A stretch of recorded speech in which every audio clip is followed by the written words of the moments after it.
А в Ильгерте Сыктывдинского района после реконструкции открылась детская поликлиника. Появился отдельный вход, удобная зона ожидания и парковка для колясок.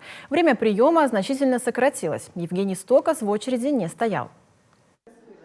Отделка в теплых цветах, новая мебель и окна, детский игровой уголок. Маленькие жители Сыктывдинского района и их родители отныне ходят в новую детскую поликлинику. Поход в больницу для ребенка почти всегда не самый приятный опыт, и врачи стараются сделать это время для юных пациентов и их родителей максимально комфортным и безопасным.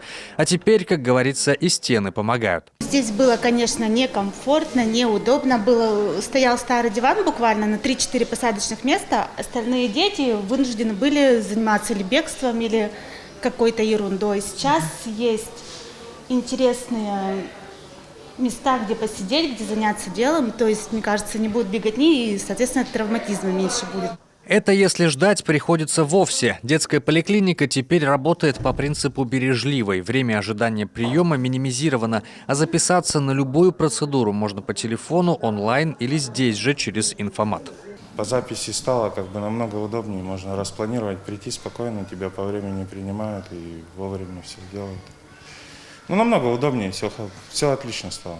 Здесь устроили перепланировку, оборудовали парковку для колясок и санок. Раньше с этим были проблемы. У детской поликлиники отремонтирована входная группа, появился отдельный вход. Взрослых пациентов ребенок даже не видит.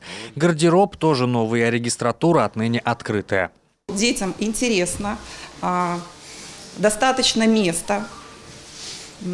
И время нахождения, еще раз повторяю, минимизировано. То есть они долго здесь не находятся. И сейчас нет надобности стоять в очередь в регистратуру за амбулаторными картами, потому что заранее в день приема работник картотеки готовит и приносит карты в кабинет приема врача.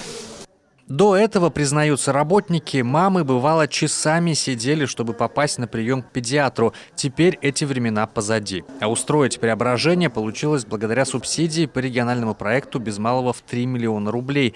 И для родителей, и для самых главных пациентов поход к врачу в Ильгерте отныне маленькое приключение. Евгений Стокас, Иван Богомолов, Юрган, Сыктывдинский район.